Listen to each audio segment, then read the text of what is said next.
Good night Punpun के final part में आप सबका स्वागत है। लास्ट पार्ट में हमने देखा था कि साची हर जगह पुनपुन को ढूंढ चुकी है। वो उसके अंकल के घर, उसके फादर के घर, सब जगह जा चुकी है, लेकिन फिर भी पुनपुन उसे कहीं नहीं मिला। और वहीं दूसरी तरफ पुनपुन आइको को जान से मारने वाला था, लेकिन जैसे तैसे वो रुक गया। तो आखिर अब आगे क्या होने वाला है, ये स्टोरी कैसे एंड होगी, और इतना ही नहीं, पेगासस के कल्ट का क्या होगा? क्या सच में 7 जुलाई को ये दुनिया खत्म हो जाएगी? ये सब आपको इस वीडियो में पता चलेगा। तो ये वीडियो बहुत ही इंटरेस्टिंग होने वाली है। सो बिना टाइम वेस्ट किए लेट्स स्टार्ट द वीडियो।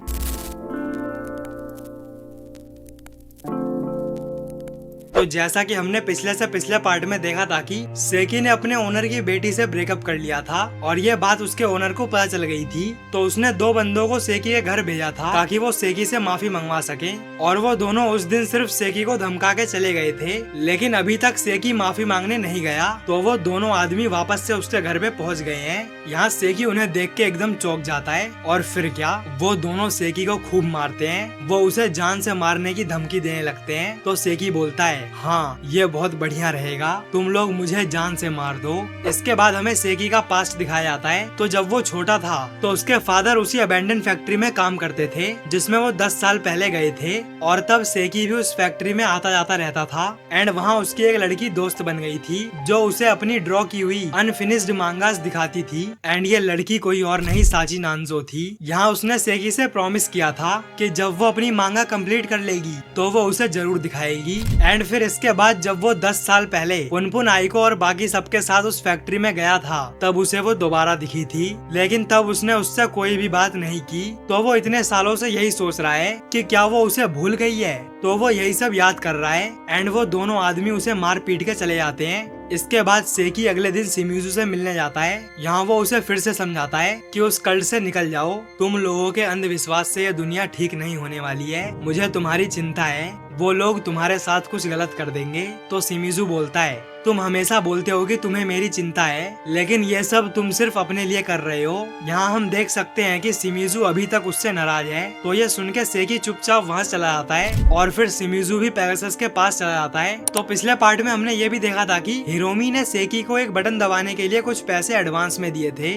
और उसे ये नहीं बताया था कि उसे किस बटन को दबाना है, उस बटन से आखिर होगा क्या। तो सेकी वो काम पूरा करने उसके बताए हुए एड्रेस पर पहुँच जाता है। एंड वहाँ उसे हिरोमी की मॉम मिलती है। वो बोलती है, बेटा क्या तुम इस रिमोट से टीवी चालू कर दोगे? हमेशा हिरोमी ही टीवी चालू करता है, लेकिन पता नहीं वो कहाँ गया है। तो सेकी उस रिमोट से टीवी ऑन कर देता है। तो वो बोलती है, ठीक है अब तुम जा सकते हो। और ये सुनते ही सेकी एकदम चौंक जाता है। वो बोलता है, क्या हिरोमी इसी बटन को दबाने के लिए बोल रहा था ताकि उसकी मॉम के लिए टीवी ऑन हो सके? मुझे बस हर सुबह यही करना है? नहीं, ऐसा नहीं हो सकता है। कोई सिर्फ इतना सा काम करने के लिए इतने सारे पैसे क्यों देगा? तो हिरोमी सेकी से बस अपनी मॉम के लिए टीवी ऑन करवाना चाहता था, क्योंकि अभी वो कुछ और करने गया है। इसके बाद हम पेगासस को देखते हैं। एंड जैसा कि हम जानते ही हैं कि पेगासस को लगता है कि 7 जुलाई यानी ताना माता फेस्टिवल के दिन ये दुनिया खत्म हो जाएगी। और आज है 30 जून, यानी कि अब सिर्फ 7 दिन बचे हैं। तो इसीलिए वो एक वीडियो रिकॉर्ड कर रहा है जहाँ वो बोलता है कि ये दुनिया खत्म होने वाली है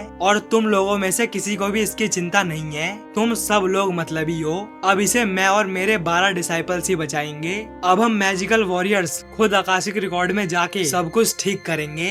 तो जुलाई 7 को जब मिल्की वे गुजरेगा तो मैं आशा करता हूँ कि हम सब आपको याद आएंगे। तो हम देख सकते हैं कि वो इतने अंधविश्वास में डूब चुके हैं कि वो सब खुद करने वाले हैं ताकि वो दुनिया को बचा सकें, ऐसा उनका मानना है। और इसमें शिमिज़ु भी शामिल है, यानी कि वो भी सुसाइड करने वाला है। फिर इसके बाद पेगासस अपने डिसाइपल से बोलता है, चलो अब इस ड्रिंक को पिया जाए। तो वो सब एक ड्रिंक में पॉइजन डाल के पीने वाले हैं, लेकिन तभी एक लड़की रोने लगती है। वो बोलती है, नहीं हम ऐसा नहीं कर सकते हैं, ये गलत है। हम दुनिया को बचाने के लिए खुद को सेक्रीफाइस कर दें, ये बहुत ही बेहुदा है। मैं तो बस तुम लोगों के साथ रहना चाहती थी। ये सुन के एक दूसरी लड़की भी बोलने लगती है कि मुझे भी डर लग रहा है। और फिर ऐसे ही एक और बोलने लगती है। तो हिरोमी जो ये सब रिकॉर्ड कर रहा है वो बोलता है, क्यों ना हम थोड़ी देर रुक जाएं, अच्छे से एग्री होके फिर शुरू करें। तो वो सब थोड़ी देर के लिए ब्रेक लेते हैं। इसके बाद हमें पता चलता है कि हिरोमी भी एक इमेजिनरी गॉड से बात करता है। वो बोलता है, ये सब अब तक तो नॉर्मल थे, सब लोग पेगासस पर विश्वास कर रहे थे, लेकिन जब खुद को सेक्रीफाइस करने की बात आई तो सबको एकदम से होश आ गया, सबको ये गलत लगने लगा। और इसके बाद सीन शिफ्ट होता है सेकी पर। वो चुपचाप अपनी बालकनी में बैठा हुआ है, वो शिमिज़ू के बारे में ही सोच रहा है। लेकिन तभी वो देखता है कि सामने एक बिल्डिंग में आग लग गई है और ये वही बिल्डिंग है जिसमें पेगासस और उसके डिसाइपल्स हैं, जिसमें शिमिज़ू भी है। तो इसके बाद सीन शिफ्ट होता है आइको पर, जहाँ वो एक जॉब की तलाश कर रही है ताकि वो दोनों अपना खर्चा उठा सकें। तो वो लेडी बोलती है, मैं अपने एक फ्रेंड से बात कर सकती हूँ, जो सुन के आइको बहुत खुश होती है। और वहीं दूसरी तरफ पुनपुन एक सेलफोन खरीदने एक शॉप में गया हुआ है, तो वहाँ उसे खुद के नाम पे फोन नहीं मिल रहा है क्योंकि उसके पास कोई आईडी नहीं है। तो वो आइको के ड्राइविंग लाइसेंस से सेलफोन लेने का डिसाइड करता है। वहाँ का एम्प्लॉय उसे एक फॉर्म फिल करने के लिए बोलता है, तो पुनपुन उस फॉर्म को भरने लगता है। फिर आइको भी वहाँ आ जाती है, लेकिन तभी उस शॉप के टीवी पर एक न्यूज आती है जहाँ पुलिस को आइको की मॉम की डेड बॉडी उस जंगल में मिल गई है। और ये देखते ही आइको एकदम कांपने लगती है। न्यूज में बताते हैं कि ये बॉडी तनाका मित्सुको की है, जो टोक्यो मेट्रोपॉलिटन में रहती थी और आज सुबह ही इनकी कार कागोशिमा में पाई गई है। तो हमने देखा था कि आइको और पुनपुन उस कार को एक सुनसान जगह पर छोड़ के ट्रेन से यहाँ आ गए थे। तो अब पुलिस को वो कार भी मिल चुकी है और उन्हें ये भी पता है कि उनकी बेटी आइको तनाका तब से ही गायब है। तो उन्हें आइको पर शक हो रहा है। अब कुछ ही टाइम में पुलिस इन्हें भी ढूंढ लेगी। तो ये सब देख के आइको एकदम चौंक जाती है। और वहीं दूसरी तरफ इस न्यूज के शुरू होने से पहले ही पुनपुन ने उस फॉर्म में आइको का नेम फिल कर दिया था। तो वो जल्दी जल्दी जैसे तैसे वहाँ से निकल जाते हैं। फिर इसके बाद हम सेकी को देखते हैं। वो उस बिल्डिंग के पास पहुँच गया है। वो देखता है कि वहाँ बहुत ज्यादा आग लग चुकी है। वो बिना कुछ सोचे शिमिज़ू को बचाने के लिए उस बिल्डिंग पर चढ़ने लगता है और वो जैसे तैसे अंदर चला जाता है। वहाँ वो देखता है कि पेगासस के कल्ट के सभी लोग मर चुके हैं। कोई जहर पी के मर गया है, तो किसी ने खुद को चाकू मार लिया है और पेगासस के तो सर में ही रॉड घुसी हुई है। एंड ये आग खुद पेगासस ने लगाई है। उसने वो मैसेज रिकॉर्ड करने के बाद एक बॉम्ब एक्टिवेट करके उस पूरी जगह में ब्लास्ट कर दिया, जिससे वहाँ आग लग गई और उस धमाके में सब मारे गए। अब यहाँ हमें हिरोमी की बॉडी नहीं दिखाई जाती है, तो मोस्ट प्रोबेबली वो यहाँ से निकल गया होगा। ये सब देख के सेकी एकदम डर जाता है कि आखिर शिमिज़ू कहाँ है। वो देखता है कि शिमिज़ू नीचे पड़ा हुआ है, उसके सर में से बहुत सारा खून निकल रहा है। तो शिमिज़ू तुरंत उसे उठा के बाहर ले आता है। तो हम देख सकते हैं कि सेकी ने शिमिज़ू के इतना कुछ बोलने पर भी उसे बचाने के लिए एक बार भी नहीं सोचा। उसने अपनी जान दांव पर लगाकर शिमिज़ू को बचा ही लिया। तो इसके बाद हम वापस से पुनपुन और आइको को देखते हैं। पुनपुन बोलता है, आइको चलो ओसाका चलते हैं, वहाँ ज्यादा भीड़ भाड़ रहती है, तो वहाँ हमें कोई भी सस्पेक्ट नहीं करेगा। तो आइको बोलती है, नहीं, मैं किसी भी ऐसी जगह नहीं जाना चाहती हूँ जहाँ बहुत सारे लोग हों। किसी शांत जगह पर चलो जहाँ कोई भी ना हो। और इतना बोलते ही वो बेहोश होकर नीचे गिर जाती है। तो पुनपुन उसे उठाता है। वो देखता है कि उसके पेट का घाव बढ़ता ही जा रहा है, उसका शरीर एकदम जल रहा है। तो वो बोलता है, आइको हमें हॉस्पिटल चलना चाहिए। बट आइको मना कर देती है कि नहीं, वहाँ हम पकड़े जाएंगे। तो फिर वो एक टैक्सी करके दूर कहीं पहाड़ों की तरफ जाने लगते हैं। तो आइको बोलती है, क्या तुम्हें याद है कि मैं यहाँ कागोशिमा क्यों आना चाहती थी? अपने अंकल से मिलने, जो एक डॉक्टर हैं। ये सुन के पुनपुन बोलता है, आइको ये ठीक नहीं है, हमें किसी भी रिलेटिव के पास बिल्कुल भी नहीं जाना चाहिए, क्योंकि अब तक उन्होंने भी न्यूज देख ली होगी तो हम पकड़े जाएंगे। तो आइको बोलती है, मेरे अंकल एक अच्छे इंसान है, वो जरूर हमारी हेल्प करेंगे। तो पुनपुन बोलता है, अगर वो एक अच्छे इंसान है तो वो पक्का हम जैसे मर्डरर्स की मदद नहीं करेंगे। तो ऐसे ही पुनपुन उसे मना करता रहता है। इसके बाद वो बोलता है, ये टैक्सी ड्राइवर बहुत टाइम लगा रहा है, कहीं इसे हम पर शक तो नहीं हो गया है। और वो इतना बोल के एक सुनसान जगह पर ही आइको को लेके उतर जाता है। वो एक सुनसान जंगल में जाने लगते हैं। बट तभी अचानक से आइको रुक जाती है। वो बोलती है, पुनपुन आखिर तुम करना क्या चाहते हो? तो वो बोलता है, सॉरी तुम्हारी तबीयत सही नहीं है, लेकिन फिर भी मैं तुम्हें इतना पुश कर रहा हूँ। और वो उसकी तरफ बढ़ने लगता है, लेकिन आइको एकदम से डर जाती है। वो बोलती है, नहीं मेरे पास मत आओ, मुझे अभी रियलाइज हुआ है कि तुम क्या करना चाहते हो। तुम इतनी सुनसान जगह पर इसीलिए लेके आए हो ताकि तुम मुझे मार सको, क्योंकि तुम्हारा नाम तो न्यूज पे नहीं आया। तो अगर तुमने मुझे मार दिया तो इसके बारे में किसी को कुछ भी पता नहीं चलेगा। बट पुनपुन बोलता है, नहीं ऐसा बिल्कुल नहीं है। एंड वो उसकी तरफ बढ़ने लगता है। तो वो डर के मारे अपने बैग से एक चाकू निकाल लेती है। तो पुनपुन बोलता है, अगर तुम मुझ पर भरोसा नहीं करोगी तो आखिर किस चीज पर करोगी? मैंने तुमसे प्रॉमिस किया था कि जो भी हो जाए मैं हमेशा तुम्हें बचाऊंगा, मुझ पर भरोसा रखो। और वो उसके पास जाता रहता है, लेकिन तब तक आइको उसके चेस्ट में वो चाकू घुसा देती है और वहीं पुनपुन उसे गले लगा लेता है। एंड फिक्र मत करो, वो चाकू हल्का सा ही घुसा है। वो बोलता है, हम जल्द ही एक दूसरे को अच्छे से समझने लगेंगे। अब तुम्हें किसी भी चीज के बारे में सोचने की जरूरत नहीं है, तुम्हें बस मेरे साथ रहना है। एंड इतना सब बोलने करने के बाद वो आइको के साथ करने लगता है और ये सब करते करते सुबह हो जाती है। तो वो लोग वहाँ से निकल जाते हैं एंड फाइनली वो लोग आइको के अंकल के गांव पहुँच जाते हैं। उनके बहुत ज्यादा ढूंढने पर फाइनली उन्हें उनका हॉस्पिटल मिल जाता है, लेकिन उन्हें पता लगता है कि अब उस पूरे टाउन में कोई नहीं रहता है। तो फिर वो दोनों थक हार के वहीं बैठ जाते हैं एंड थोड़ा रेस्ट करने के बाद वो टहलने लगते हैं, जहाँ पुनपुन को एक हैट मिलती है। तो वो हैट वो आइको को दे देता है। वो बोलता है चलो उस जगह पर चलते हैं, वहाँ कोई रहता होगा। तो फिर वो जाने लगते हैं। पुनपुन बोलता है पता नहीं क्यों अब जैसे जैसे टाइम बीत रहा है मैं और ज्यादा अकेला महसूस कर रहा हूँ। तो आइको बोलती है थोड़ा रेस्ट करने के बाद मैं एक हॉस्पिटल की जगह पुलिस स्टेशन ढूंढूंगी। एंड फिर वो उस टाउन के घरों को देखने लगते हैं। उन्हें वहाँ कोई नहीं मिलता है। तो वो एक घर में रुक जाते हैं जहाँ आइको बाहर ही बैठ जाती है। तो पुनपुन बोलता है आइको अंदर आ जाओ, अंदर रूम काफी ठंडा हो रखा है। बट यहाँ वो मना कर देती है। वो बोलती है मैं अभी थोड़ी देर बाहर ही रहूंगी। तो पुनपुन बोलता है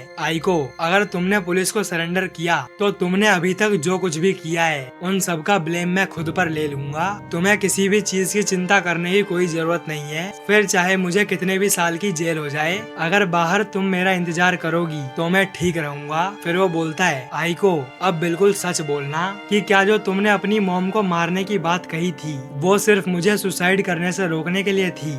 तो वो बोलती है नहीं, वो सब बिल्कुल सच था। आगे वो बोलती है जब हम उस अबेंडन फैक्ट्री में गए थे तो मैंने मिल्की वे देख के विश मांगी थी कि हम दोनों एक दूसरे से प्यार करने लगे और अब मेरी वो विश सच हो गई है। आगे वो पूछती है क्या हम दोबारा से वहाँ मिल्की वे देख पाएंगे। तो पुनपुन बोलता है हाँ हम जरूर देखेंगे। फिर आइको बोलती है अगर हम दोनों अलग भी हो गए तो ताना बाता के दिन हम एक दूसरे को याद करेंगे। तो पुनपुन बोलता है हाँ मैं प्रॉमिस करता हूँ। फिर इसके बाद वो दोनों हंसी खुशी वहीं सो जाते हैं और अब काफी टाइम बीत जाता है। तो पुनपुन उठता है, वो देखता है कि आइको वहाँ नहीं है। तो वो बाहर उसे ढूंढने चला जाता है जहाँ उसे उसकी हैट पड़ी हुई मिलती है। तो वो हैट उठा के वो जैसे ही आगे देखता है वो एकदम कांपने लगता है। वो देखता है कि आइको ने रस्सी से फांसी लगा ली है। तो वो तुरंत जाके उसे उतारता है, लेकिन अब बहुत देर हो चुकी है, आइको मर चुकी है। वो उसे उठा के ले जाने लगता है। यहाँ पुनपुन को यकीन ही नहीं हो रहा है कि आइको मर गई है। वो उससे नॉर्मली बात कर रहा है कि आइको हम बहुत एंजॉय करेंगे, मैं शाम को थक के अपनी नाइट शिफ्ट के लिए जाऊंगा तो तुम अपने जॉब से वापस आओगी, तुम अपने कोवर्कर्स की कंप्लेन करोगी, हम एक नॉर्मल लाइफ जिएंगे। तो वो यही सब बोल रहा होता है, लेकिन तभी आइको नीचे गिर जाती है। तो फिर पुनपुन उसे उठा के आगे बढ़ने लगता है जहाँ रास्ते में उसे एक नलका दिखता है। तो वो पानी से आइको की बॉडी अच्छे से साफ करके उसको नए कपड़े पहनाता है एंड फिर उसे उठा के ले जाने लगता है। वो एक घर के आगे आइको को लेके बैठ जाता है, लेकिन तभी वहाँ दो बच्चे आ जाते हैं। वो उससे पूछते हैं तुम यहाँ क्या कर रहे हो। तो पुनपुन बोलता है हम दोनों बहुत दूर से पैदल चल के आ रहे हैं, इसीलिए यहाँ हम थोड़ा आराम कर रहे हैं। यहाँ वो उन्हें आइको की डेथ के बारे में नहीं बताता है। फिर वो पूछते हैं क्या तुम इतनी दूर से खाली हाथ आए हो। तो पुनपुन बोलता है ओ शिट, मैं अपना बैग तो उस नलके के पास ही भूल गया। आगे वो बोलता है क्या तुम दोनों यहाँ रहोगे और प्लीज मेरे फ्रेंड को उठाना मत, वो बहुत ज्यादा थकी हुई है, वो बड़ी मुश्किल से सोई है, मैं बस तुरंत जाके बैग लेके आता हूँ, तुम यहाँ मेरे फ्रेंड का ध्यान रखते रहना। तो वो बच्चे मान जाते हैं एंड फिर पुनपुन आइको को उनके साथ छोड़ के अपना सामान लेने निकल जाता है। तो पुनपुन वहाँ पहुँच के सारा सामान लेके वापस जाने लगता है, लेकिन अभी उसकी भी हालत बहुत ज्यादा खराब हो रखी है। तो वो वहीं गिर जाता है, बट फिर वो खुद को हौसला देता है एंड खड़ा होके वापस जाने लगता है। और जब वो वहाँ पहुँचता है तो वो देखता है कि आइको की बॉडी और वो दोनों बच्चे वहाँ नहीं है। तो पुनपुन वहीं बैठ जाता है एंड आइको के बैग में उसे एक लेटर मिलता है जिसमें लिखा है कि मुझे उम्मीद है तुम मुझे हमेशा याद रखोगे। यानी कि उसने फांसी लगाने का बहुत पहले से ही सोच रखा था, तभी उसने ये लिखा था। और अब आप लोगों के मन में सवाल आ रहा होगा कि आखिर आइको कहाँ गई, वो दोनों बच्चे उसे लेके कहाँ गए। तो इसका जवाब है कि जब पुनपुन आइको का बैग लेने वापस जा रहा था और जब वो चक्कर खा के गिर जाता है तो वहीं बैकग्राउंड में हमें एक एम्बुलेंस दिखाई जाती है। इसका मतलब कि उन बच्चों ने पुनपुन के मना करने पर भी आइको को उठाने की कोशिश की होगी और जब वो नहीं उठी तो उन्होंने एम्बुलेंस को कॉल कर दिया और जब तक पुनपुन यहाँ वापस पहुँचा तब तक वो एम्बुलेंस उन्हें लेकर चली गई। तो इसी के साथ अब हमें थोड़ा टाइम स्किप देखने को मिलता देता है एंड आज है 7 जुलाई, यानी कि आज ही दुनिया खत्म होने वाली है as per Pegasus prophecy. But यहाँ कुछ भी नहीं होता है, वो सब सिर्फ उसका अंधविश्वास था। मौसम बिल्कुल साफ है, सब लोग हंसी खुशी अपना काम कर रहे हैं और उसी भीड़ में हम पुनपुन को अकेला खड़ा हुआ देखते हैं। वो ट्रेन पकड़ के वापस से उसी अबैंडन फैक्ट्री में पहुंच जाता है जहां वो आइको और अपने दोस्तों के साथ 10 साल पहले गया था। और तब हमने देखा था कि जब वो सब मीसो फैक्ट्री की छत पे गए थे तब उन्हें एक आदमी दिखा था एंड ये लोग वापस से उन बॉडीज को ढूंढने लगते हैं। पुनपुन के दोस्तों में से एक का नाम है सेकी। तो उसके फादर पहले इसी फैक्ट्री में काम करते थे एंड एक रूम में ढूंढते ढूंढते उसे अपनी और अपने फादर की एक पुरानी फोटो मिलती है और वो अपने पास्ट को याद करके उस फोटो को अपनी सिगरेट से जला देता है और उस सिगरेट को ऐसे ही वहीं पर फेंक देता है। तो वो लोग ढूंढते ढूंढते छत पे पहुंच जाते हैं लेकिन उन्हें कुछ भी नहीं मिलता है। तो वो थक हार के घर वापस जाने का डिसाइड करते हैं, लेकिन वो सब जैसे ही पीछे मुड़ते हैं तभी उन्हें किसी आदमी की परछाई दिखाई देने लगती है, जिसे देखते ही वो सब बिल्कुल डर जाते हैं। वो तुरंत बाहर की तरफ भागने लगते हैं, लेकिन तभी आइको के ऊपर कुछ रॉड गिर जाती हैं और वो उन रॉड के नीचे दब जाती है। तो पुनपुन उसे उठाने में हेल्प करने लगता है एंड वहीं दूसरी तरफ उसके बाकी दोस्त भाग के बाहर पहुंच जाते हैं। लेकिन तभी वो नोटिस करते हैं कि आइको और पुनपुन तो उनके साथ आए ही नहीं। तो उनमें से एक लड़का उन्हें लेने के लिए वापस से अंदर चला जाता है और वहीं दूसरी तरफ हम देखते हैं कि वो आदमी बहुत ही धीरे धीरे पुनपुन और आइको की तरफ बढ़ रहा होता है। एंड तभी हम देखते हैं कि जो लड़का उन्हें ढूंढने अंदर गया था वो चिल्ला के बोलता है कि यहाँ पर आग लग गई है और उसके इतना बोलते ही वहाँ एक बहुत बड़ा धमाका होता है। तो सेकी ने जो अपनी जली हुई सिगरेट फेंक दी थी ये आग उसी से लगी है और उससे एक बहुत बड़ा धमाका हो गया है एंड वहाँ पूरे में धुआं धुआं हो जाता है। पुनपुन उस आदमी को अपनी तरफ बढ़ता हुआ देख के बेहोश हो जाता है, लेकिन तभी वहाँ बहुत तेज बारिश होने लगती है जिससे वो आग बुझ जाती है और जब उन सबकी आँख खुलती है तब वो आग भी बुझ चुकी थी एंड स्ट्रेंजली वो आदमी भी जा चुका था, जो देख के वो सब चैन की सांस लेते हैं एंड फिर वो सब एक दूसरे का हाथ पकड़ के वापस अपने घर की तरफ जाने लगते हैं। और यही हमें इस मांगा का एक बहुत ही लेजेंडरी पैनल देखने को मिलता है।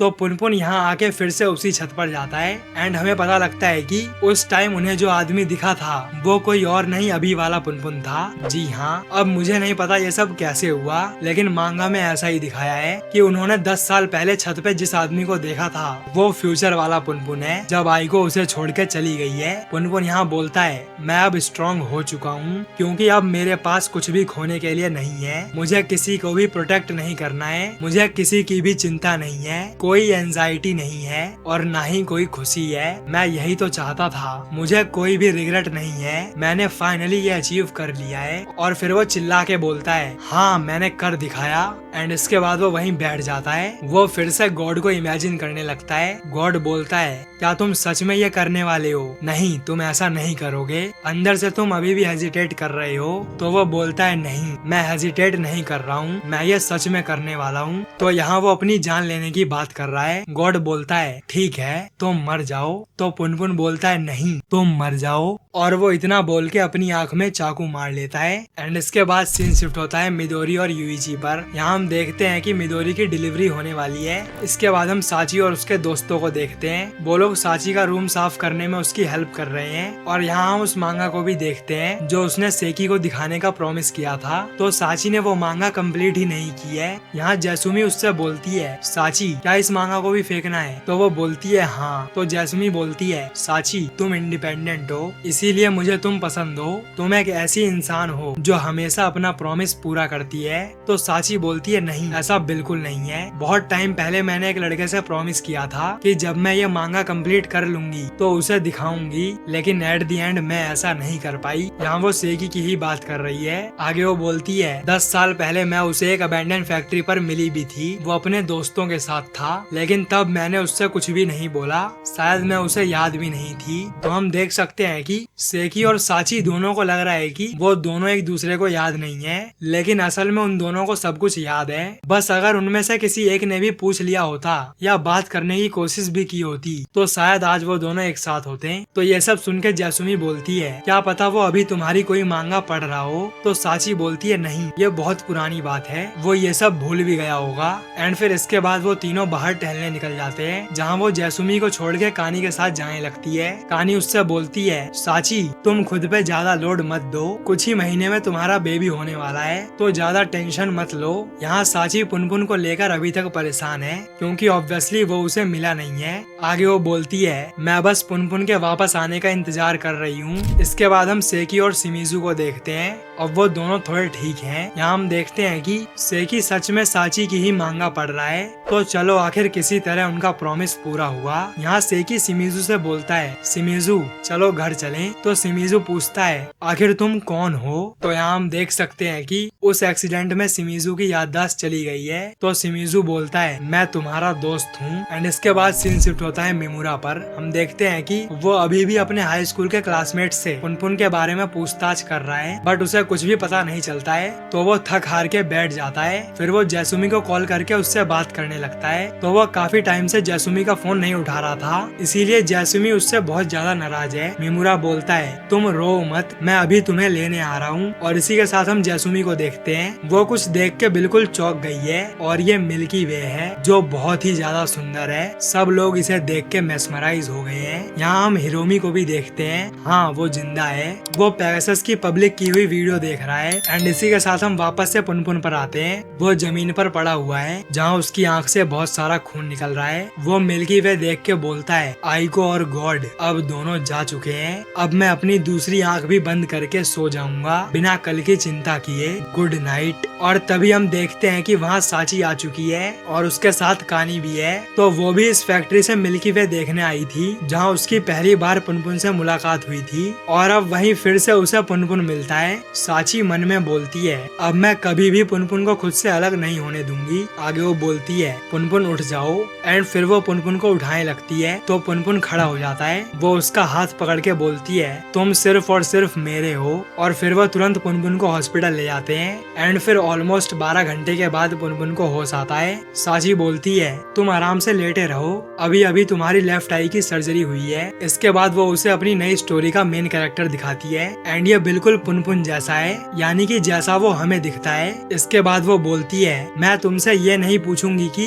तुम कहाँ थे, तुमने क्या किया, बट अगर तुम्हें कभी भी बात करने का मन हुआ तो मुझे बता देना, मैं तुम्हारी हर एक बात सुनूंगी। फिर वो उसे बोलती है अब तुम आराम करो, मैं कल फिर आऊंगी। एंड फिर वो वहाँ से जाने ही वाली होती है। लेकिन तभी वहाँ एक पुलिस ऑफिसर आता है। वो साची से बोलता है क्या आप मिस्टर पुनपुन की फ्रेंड हो? हमें एक विटनेस रिपोर्ट मिली है। पुनपुन एक मर्डर विक्टिम के घर पर देखा गया था, तो हमें पुनपुन से कुछ पूछताछ करनी है। एंड यहाँ आइको की मॉम की ही बात हो रही है। पुनपुन के बारे में उसे उस डिलीवरी वाले ने बताया है जो उस दिन आइको के घर डिलीवरी देने आया था। तो ये सब सुन के साची रोने लगती है। एंड वो उन्हें पुनपुन से पूछताछ करने की परमिशन दे देती है। तो वो पुनपुन से पूछताछ करना शुरू कर देते हैं। और इसी के साथ सीन शिफ्ट होता है यूइची और मिदोरी पर। तो फाइनली उसका बेबी डिलीवर हो चुका है, वो भी आज ही तानाबाता फेस्टिवल के दिन, जिस दिन पुनपुन मिला है। उसे देख के यूइची एकदम रोने लगता है क्योंकि उसका बेबी बिल्कुल सेम पुनपुन की तरह ही दिख रहा है। फिर यूइची बाहर जाके खूब रोता है। वो बोलता है कि यही होप है ना। तो उसे अपनी बेबी का फेस देख के पुनपुन की याद आ रही है कि अब वो फिर से अपनी फैमिली की शुरुआत कर सकता है जैसे कि वो पहले पुनपुन के साथ रहता था। एंड इसके बाद हमें पुनपुन अपने सपनों में आइको से बात करता हुआ दिखता है। और अब लगभग 1 साल बीत चुका है। वो बोलता है आइको काफी टाइम हो गया, मुझे तुम्हें बहुत सारी चीजें बतानी है। मैंने एक नई जॉब पकड़ ली है, मैं वहाँ अपना बेस्ट दे रहा हूँ। और मेरी मांगा का दोस्त, उसकी नई मांगा लिखने में मैंने थोड़ी हेल्प करी। और अगले साल मिमुरा जैसुमी से शादी करने वाला है, तो हम सब काफी अच्छे से रह रहे हैं। आगे वो बोलता है मेरी फ्रेंड की बेटी मेरे से बहुत ज्यादा अटैच्ड हो गई है, वो मुझे डैड बुलाती है। यहाँ वो साची की ही बात कर रहा है। तो उसको एक बेटी हुई है एंड उसी के साथ पुनपुन रहता है। आगे वो बोलता है हाँ मुझे पता है कि बच्चों के लिए उनके फादर कितने जरूरी होते हैं, लेकिन वो फादर मैं नहीं होना चाहिए। बस यही मेरा एक सेल्फिश डिजायर है ताकि मैं केयर फ्री बिना किसी चिंता के रह सकूं और चुपचाप इस दुनिया को छोड़ के चला जाऊं, सबकी मेमोरीज से मिट जाऊं। आजकल मैं बचपन में तुम्हारे साथ बिताए हुए पलों को याद कर रहा हूँ। मैं सोचता हूँ कि हमने उस दिन मिल्की वे देखा भी था या नहीं, या वो सिर्फ हमारी इमेजिनेशन थी। इसके बाद वो बोलता है अब मुझे नहीं लगता है कि मैं इस साल या अगले साल या आने वाले किसी भी साल में मिल्की वे देख पाऊंगा, लेकिन इससे ना ही ये दुनिया खत्म होगी और ना ही इंसानियत गायब होगी। तो मुझे बस आगे बढ़ते रहना है। सो आई एम सॉरी आइको एंड गुड बाय। और फिर पुनपुन का अलार्म बजने लगता है तो वो उठ जाता है। इसके बाद सीन शिफ्ट होता है एक स्कूल में, जहाँ पुनपुन के बचपन का दोस्त सुनतारो हारुमी, जिसपे पुनपुन की मॉम हॉस्पिटल में लाइन मार रही थी, वो एक टीचर है। तो वो पढ़ाने के बाद अपने एलिमेंट्री स्कूल के रियूनियन में जाता है, जहाँ उसके बचपन के सारे दोस्त आए हुए हैं, कोमात्सु, सेकी और सब लोग। ये रियूनियन सेकी ने ही रखा है। यहाँ हारुमी सेकी से शिमिजू के बारे में पूछता है, तो सेकी बोलता है उसे कुछ काम था इसीलिए वो नहीं आया। तो हारुमी बोलता है अच्छा, तो शिमिजू को छोड़ के सब लोग आए हैं। लेकिन फिर वो नोटिस करता है कि एक और इंसान नहीं आया है, और ये इंसान कोई और नहीं पुनपुन है। यहाँ हारुमी को पुनपुन का नाम याद नहीं है, क्योंकि ऑब्वियसली वो पुनपुन से लास्ट टाइम एलिमेंट्री स्कूल में ही मिला था,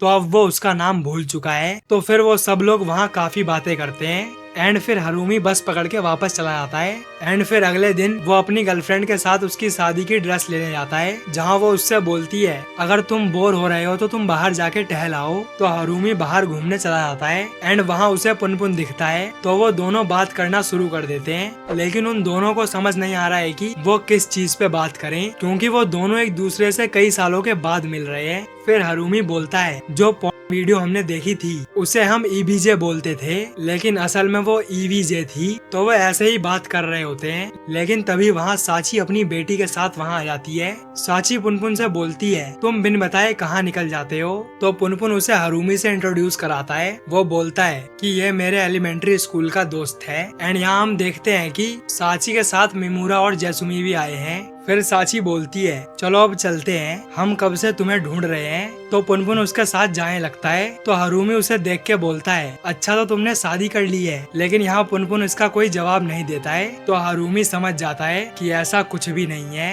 एंड फिर वो आगे कोई सवाल नहीं पूछता है। तो पुनपुन जाने लगता है। एंड हारुमी देखता है कि पुनपुन के साथ और भी लोग हैं, कानी और मिस्टर शिशिदो भी आए हुए हैं। तो पुनपुन सबके साथ हारुमी को बाय करने लगता है। तो हारुमी भी उसे बाय करने लगता है। वो मन में बोलता है कि मैं सोच रहा हूँ कि उसे सी यू अगेन बोल दूं, लेकिन मैं जानता हूँ कि अब हम दोबारा कभी नहीं मिलेंगे। और यहाँ लास्ट मोमेंट तक हारुमी को पुनपुन का नाम याद नहीं आता है। एंड इसी के साथ गुड नाइट पुनपुन का दी एंड होता है। तो इस तरह पुनपुन की जर्नी खत्म होती है, ना किसी बड़े रेवलेशन के साथ और ना ही किसी परफेक्ट एंडिंग के साथ, बल्कि एक शांत सी एक्सेप्टेंस के साथ। एक लड़का जो बिल्कुल डिप्रेस रहता था, आखिर में वो एक ऐसा इंसान बन गया जो अपने जख्मों के साथ जीना सीख रहा है। डिप्रेशन, प्यार, अब्यूज, मौत और टूटे हुए सपनों के बीच भी पुनपुन चलता रहा। जब उसका चलने का मन नहीं था तब भी वो चलता रहा। जब दुनिया धुंधली सी लगने लगी तब भी वो चलता रहा। गुड नाइट पुनपुन एक ऐसी कहानी है जो आंसर्स के बारे में नहीं है। ये उन सवालों के बीच जिंदा रहने के बारे में है, अपने अंदर के अंधेरों का सामना करने के बारे में है, और उन अंधेरों के बीच एक छोटी सी वजह ढूंढने के बारे में है जिसके लिए जिया जा सके,